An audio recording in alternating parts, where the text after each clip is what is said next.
Tansi Nito Temtek. This is Kathy Kinuisqueyu, and I'm here on unceded territory in Quebec, in southern Quebec right now. And I am talking with Manda Sherman, and I'm really excited. And she is working with plants and herbs. And there's a lot of crossover between Indigenous healing, plant medicines, women's wisdom, spirituality, and earth care. So we're going to explore all that. And so, welcome, Manda. Thank you. I'm so excited to be here. We've talked about this so much. I'm excited. Would you like to just tell us a little bit about yourself? I know you said you don't like to be in boxes or categorize what you do, but you do so many things. So maybe tell us about some of the things you're doing. Of course, of course. Well, my name is Manda, obviously, and I'm a little bit of a nerd when it comes to anything to do with nature and plants and people and movement and health and wellness. I just really feel like it's our own responsibility to do what we can to live the best way we can. And so with that, I've gotten a master's degree in traditional Chinese medicine. I've studied kinesiology. I'm doing my clinical degree in herbology right now. I'm from the prairies, from the lakes of Manitoba, and then also grew up in the forests of BC. And so spent a lot of time outside exploring and just my grandparents also just taught me how to really get in there with the plants and see what's around you and use what's around you. So this is what I'm trying to help people do and help myself too. Wow. So you were a nature child, but also you're no slouch when it comes to credentials. No, no, I'm a little bit of a nerd that way. I just like learning stuff. I'm curious. We have so much to offer and we live in this concrete jungle, so to speak. And I feel like so much of what our ancestors and what our families like have taught us originally, it's getting lost and it needs to be done back up again. I find a lot of the quote unquote, the new super plants and the super herbs that are, oh, they're not new. They're not new. People are kind of rediscovering them again. And Mhm. I just want, yeah, to get back to our roots in the many ways the word is used. Yeah. Yeah. Well, just to be transparent, you are my acupuncturist and massage therapist as well. And I remember once a little story you told me about you and your brother. I know you have more than one, but that when you were little, you used to make potions together, and he ended up in the brewery business, and you ended up here with working with plants. Do you want to just tell that story about like how you got it started as children? Oh my goodness. Well, we just were in Winnipeg and when like I grew up in the 70s and the 80s. And so we were just outside all the time. We were at the lake and we would be the kid parents would say, go outside and play. So we'd go outside and play and we'd find a pail and we'd put sand in, we'd put dirt in, and we'd put pine cones in, and we put grass in, and we would put whatever flowers we could find. And I would, in my little head and imagination, be thinking, okay, this is perfect. Like a little imaginary world of whatever witches and fairies and folk tales. And then my little brother would come along and plunk something else in there. And in my head, it was catastrophe because, he ruined it. But in his head, he's like, no, I'm adding more personality to it. And it's cool because both of us are, well, all three of us actually, both my brothers are in the brewing industry. My younger brother was just here and he's a beekeeper and he was planting mushrooms everywhere and foraging. And we went for a big walk down in the Bazaar. And we're kind of kindred spirits just in living in opposite parts of the world. So it's great. We get to talk often and nerd out a lot. Yeah. And so I didn't think of it, and maybe a lot of people don't think of it when they think of beer. They might think of hops, but they don't think of all the process and how it comes from Mother Earth, and all the things you have to do to make it ready to drink. And so you were all tinkering with like recipes, weren't you? We're all tinkering with recipes and we're all trying to, we all love fermentation too. And we all love infusions and tinctures. I brought one to show you. I was playing yesterday and it's just settling out now, but this is like a lavender lemon balm honey that I'm tincturing and we're going to kind of play with that and see how that comes out because everything is just kind of finishing up for the year. Oh, But wonderful. just play with infusions and see what works and what doesn't. There's so many amazing nutrients like in our plants. Like they're not just beautiful to look at. They're great for consuming. They're great for using topically. Great for many, many issues. So do you want to tell the people what an infusion is and how you take that into your body and use it? There's so many ways. I mean, it depends on what you're infusing. You can infuse into water. That's if you think of a tea is essentially an infusion, right? So it can be green tea, which is an infusion. Or green tea. Coffee is essentially an infusion, right? And in this case, I'm using honey. So honey is great for getting water soluble extracts out of our plants and everything now. And so lemon balm and lavender are both really well known for kind of calming the nervous system and helping boost up the immune a little bit. And they also smell and taste lovely. Mhm. So I figured honey has got amazing properties of its own. So I'm going to let that sit for 3 or 4 weeks and we'll strain it out. And then we've got something to add into our teas, or you can take it just as a spoonful. I'm also going to experiment with making, some masks for our face because they kind of help with people with any kind of like a little bit of rosacea or skin issues. So there's so many applications depending on your imagination is the limit, really. Oh wow. Okay, I'll try a mask. So an infusion is to take a solid and put it into a liquid and then to Yeah, so you can do with a fresh herb. You can take leaves out of your garden. You could take your mint leaves from your garden if you've got even basil you can do it with. You can crush it up or cut it up or even just clap it into your hand and pour hot water onto it. Or you can take the dried herb as well, which is basically what our teas are a lot of the time, and let it steep in the water. Mhm. For the teas, it's usually just a couple minutes. An infusion or a tincture usually uses alcohol. Um, you'll let it steep a little bit longer just to get more of the components out. Wow, I love hearing about your potions. I'm gonna have a whole bunch for you to explore next time I see you. So Oh, excellent. So we're coming up to, I guess it's called the autumn equinox on the 20th and 21st. So officially transitioning from summer into fall. And you mentioned some of the things that you're working with, but do you want to say a little bit more about this time of year and what you find in the natural world? well, I mean, as we all start to walk around, we're starting to see it now. We've been fortunately blessed with this lovely, amazing late summer. We can see the leaves are starting to fall and everything's kind of prepping. I don't know if you've been outside in your garden much, but all the squirrels and the birds are busy gathering. It's a time of gathering. It's a time of harvest. It's a time to prepare for restoration. I find it's a great time to start thinking about working inwards, tying off loose ends of all the joy and the fun of summer, and kind of prepping for that restful winter time. It's a great time to boost up your immune system, to start just prepping for the colder weather, Hmm. kind of get through it. So we want to start looking at plants and herbs that are gonna work on that for us. Hmm. So berries are great for your immune system, right? Berries are great. Right now, elderberry syrup, oh my gosh, it's magical. Now's the time to make it up. Oh, You can make it up. You can buy it in the store. It's really not hard to make. Again, our good friend honey and some elderberries and few other things that you want to boost your immune system. Get some mushrooms in there, get some mint in there. It'll ward off a lot of the little germs that are coming to challenge us as we try to maintain our societal speed, so mhm. to speak. We're not very good at relaxing, I find, in the winter and in the fall, which is what the fall and the winter are kind of for. It's a natural slowdown. It's a natural um, relaxation, but our body doesn't let us do that a lot. Mhm. Yes, all this gathering, harvesting time. So, will you send a couple recipes and links that we can add to the bottom Would of? love to. Yes, I'm just prepping up a few things. We're gonna do some steamed pears. I got some steamed pears with some cinnamon and cardamom happening.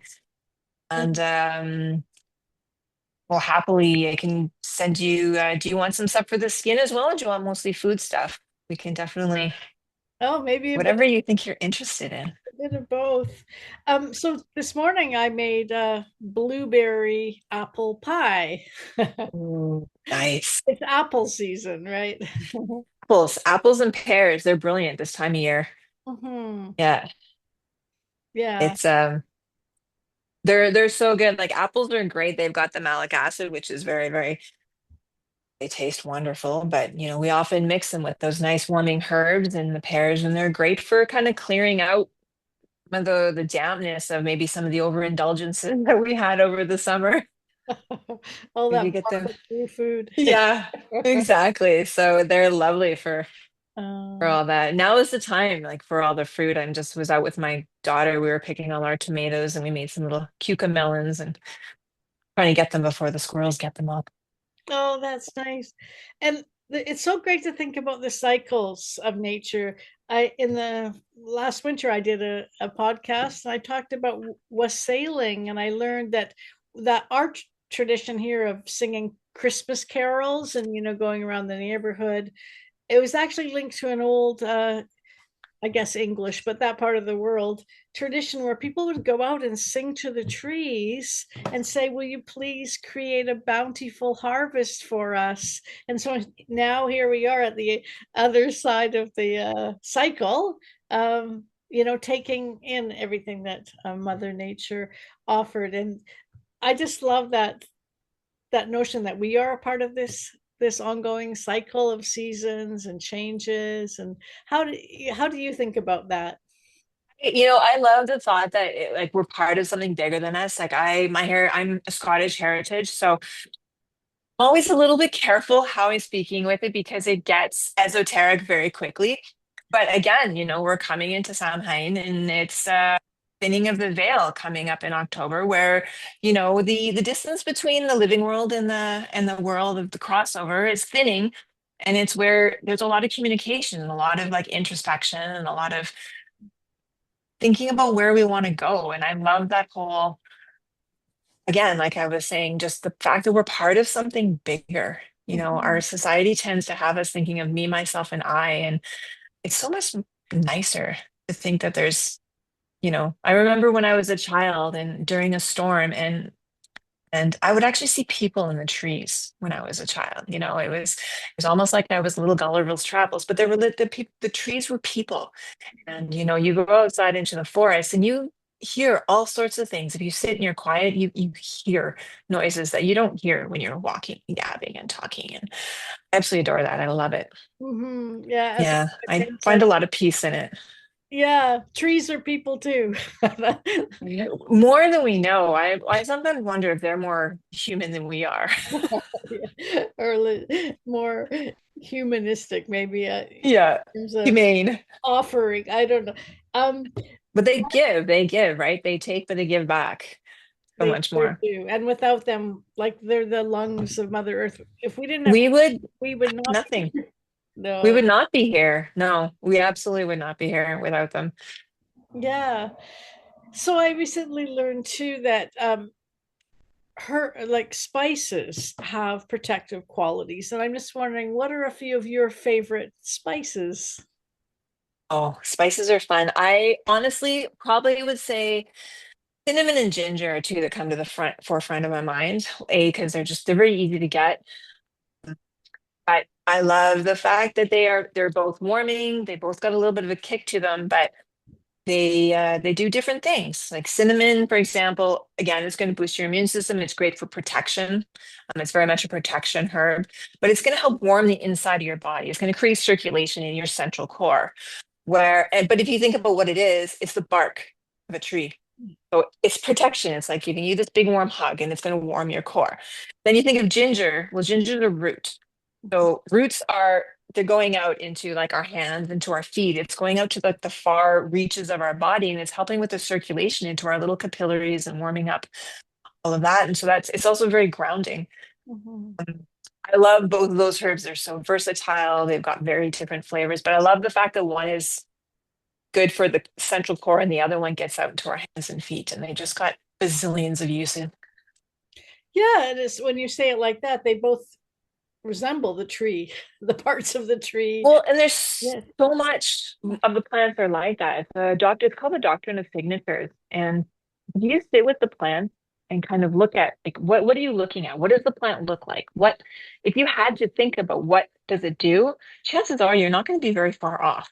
You Mhm. just sit quietly and look at it and smell it and see what the plant gives you.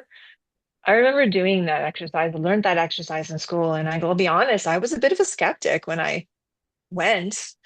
And I came back a completely changed person. I realized that the plants have this energy. You get a good feeling. And it was incredible how we all had the same answer Mhm. when we were talking about it in class. And it really, it's huge. It's Mm. incredible. I wish more people understood that. Yeah, that's really exciting. My favorite spice is cardamom, and I used to live in Sweden for a while, and they put cardamom in a lot of their baking, but particularly around fall and certain holidays. And I can't find it here easily, but they're all kind of lovely, warming. Carmen's beautiful. It's so,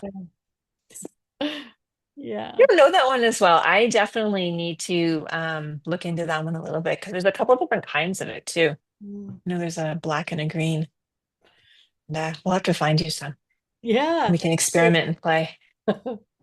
So, what are you going to do when you finish this degree and when you branch out, like these trees you're working with? Well, this is just one of two courses. So I'm going to finish this clinical degree, then I'd love to go get my master's in it. Because I really want to, like, as I get older, I want to connect more and more with nature. And I really want to, I have a skincare line, well, skin and body care line that I am trying to grow as I get older. I love working with my people. But I need to have other creative ventures to do. And so as I'm growing that, I would love to be able to make, my own products for it. So, things that we teas and work with tinctures and make my own extracts for that line. So it's just really helping keep things within close to us, work with what's around us. And but also with that company, also try to give back to where we take from, it's I find there's not a lot enough giving back. And so I would love if I had a company that is using resources, we could kind of give back whatever some of the proceeds that we make, some of the, people that we work with, kind of give back to those communities. I especially love kind of helping with our forests. And I find mental health is a big issue right now too. And Mhm. so I would really love part of the reason I love working with the plants is because I think they help ground people. They help get people communicating a bit better. They get people relaxing, the whole Shinroku, the Japanese term of forest bathing, Yeah. it's not just a term, and I don't know, I'm sure you have a term for it as well. I would love to have a conversation with you about that one day because I know that when I'm in the forest, like everything just kind of melts away and you just feel so much more grounded. And I think that if we can bring a little bit of that to a few more people, hopefully people can start to heal a little bit. Because I think we're in need. Yes, yes, definitely. Well, so you've given me some face oil and cream to try, and I just love the scent. It's so earthy. It's not perfumey at all. Do you know what I mean? I can't remember what are the main ingredients in that? Well, I use like a lot of cold pressed oils in them. Mhm. Like for example, like the facial oil I gave you, like that's you know, a lot of borage oil. But then I have it for the scent. There's some vetiver in there, right? There's a little bit of vetiver in there, which I think is probably the main scent. It's a very grounding, earthy scent. It just, I love that smell. The vitamin C, actually, ginger that I was talking about, that's kind of the main scent find in my vitamin C oil. And in my body oil again, I've got some ylang ylang in there. I've got some vetiver in there again. There's some blue tansy in there, um, along with the green tea oils, rose hip seed oils. Yeah, there's all sorts of fun things in there. And with my new lab, because I think I was just telling you, I got my new lab space. So I'm really hoping that I can kind of use the plants from my garden and start making more and more of it myself so we can make it even more fresh. Yeah, well, that's really So, exciting. And I think it smelled a bit like sage too. Did you have sage in there? oh yeah, my facial oil. I've got a sage and sweetgrass facial oil, which everybody adores. Yeah. I have a sage and sweetgrass and witch hazel, and there's some marshmallow root in that. And yeah, they're very fresh, very earthy. So if you're looking for perfumey, um, might not be your first choice, but if you're definitely looking for like that natural, the natural forest scent, Mm. I gotcha. Yeah, no, it was absolutely beautiful. So, given what you've shared, I'm going to try and do some forest bathing this afternoon. My mom taught me to do, well, she always talked about earthing. She said, especially in the morning, go outside and put your bare feet on the ground. And she was a real believer in that, right? Yeah. Yeah. Yeah. We are the same, like my grandmother taught me that in the morning. She's like, go out in your bare feet in the morning, even if it's just walking out to the dock, just go out in your bare feet, get a feel for what the day is going to be like. Yeah. And it kind of stuck with me. It's amazing what our grandparents are the wisdom when you think back on it, going, oh, they were actually trying to say something. Yeah, yeah, really. And they really denuded it or like decontextualize it from the magical realm, you could call it, or the mystical realm, Yeah. because of, all the Well, and it's fun to have all those stories, but people kind of just get a little bit weirded out sometimes. And I wish that we could kind of integrate it a little more because it's fun and it makes you remember it. yeah. And how do we know that it doesn't exist? Right? We don't Mhm. know. Yeah, and all those trees have elemental energies, and like you said, they're living. They have, for us, we call it a personality or something. They also have something essential treeness and a spirit and Well, and you think about the whole underground network and you think about how trees react when, there's fires coming or when there's like parasites eating some of the plants, up north, like with BC, with all the beetle issues they had. And then they slowly, like some of the trees started getting a resistance to this beetle because there's a communication that comes out. It's actually fascinating. I am like just starting to delve into that. And it just amazes me the communication these trees have with each other. And it's just this whole underground system. Like, if you think about it, we always think of the tree branching out of the ground, yeah. but that's just like it's like the iceberg. The whole network is actually underground. Yeah, Kind it's of neat. a whole world. I find it very exciting to study trees too. I love them. And when I have gone to Australia, I was just blown away by the beautiful tree, like so many different species that are probably ancient and huge, and we don't see them here, but also in the UK. They really love trees there and they protect them more than we do here. We're really into clear cutting. Um, yeah. It's unfortunate. I hope that changes really soon. I think that we are not quite getting the memo that like, without them, we're in a lot of trouble. Yeah, for Uh, sure.